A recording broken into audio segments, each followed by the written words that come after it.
Horizon Forbidden West, big AAA game. This is what console gaming in each generation is all about. That anticipation and the excitement for those games that push the envelope from those first-party studios, whether or not they're Microsoft or Sony or Nintendo.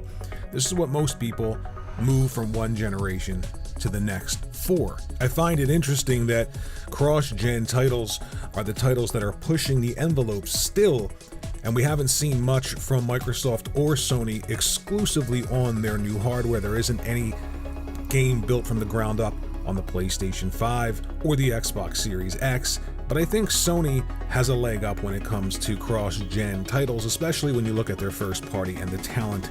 And when you think about those big releases and you think about the spectacle of them, I started to think about the strategy, Sony's strategy and Microsoft's strategy. Yes, they're going for services, but I think the idea of everything in a service day and date, you lose a bit of that big grandeur and that pomp and circumstance. I mean, everywhere you look, there's Horizon Forbidden West advertisements, people are talking about it, the build up, the hype, the excitement on social media. It's this slow burn before these really big AAA titles release that I think generate all of that excitement and hype.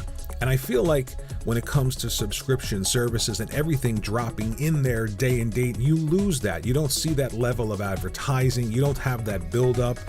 It's almost like, well, it's a game, it's just dropping in here with everything else, and then all of a sudden it just comes and fizzles out, and there it is. I think you lose a lot when you go day and date with everything and anything in a subscription service. And I think that the release of Horizon Forbidden West is proving that. When you look around and you see, all of the excitement, you see the big spectacle, you see, Aloy on the side of buses, or, big buildings carrying Horizon Forbidden West, that really big feel is lost and has been lost with these subscription services. When you look at something, say, like GamePass, and games that traditionally would be AAA, like Halo Infinite, Forza Horizon, they just sort of, yes, they're coming day and date, okay, it's the date, there they are, and that's it. There's no build up, there's less of that feeling of excitement. And maybe it's just me, but I haven't felt that, and I'm starting to feel it again, especially with this title.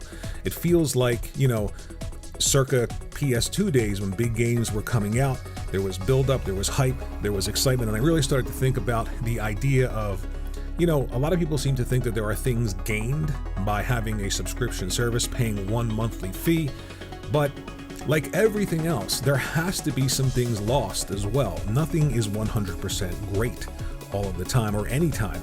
And I think when it comes to these big AAA releases, if you're going to spend $120 million on these games, then I don't think dropping them day and date in a subscription service for one flat fee makes a lot of sense, unless, of course, you have, say, 500 million subscribers to offset the cost of that.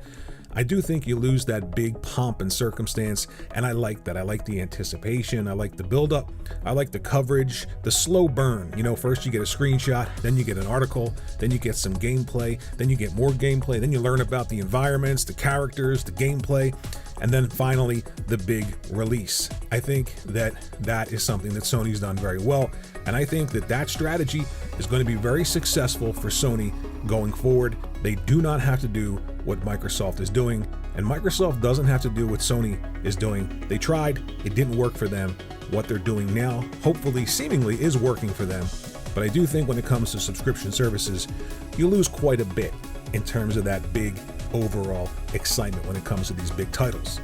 Let me know what you think down there in the comments section below. I think I'm onto something with this. I think that these big titles, they deserve that slow burn, that big marketing push, that excitement, and that build up, and then that final release. I think it helps go a long way into not only driving these games and these characters into the consciousness of gamers, but also helps them become these really huge franchises, these pieces of art that gamers move from one console to the next for. You buy Aloy's Adventure on the PS4 or the PS5, and you want the PlayStation 6 for the continuation of that, and you do that for God of War, you do that for Spider-Man, you used to do that for Halo.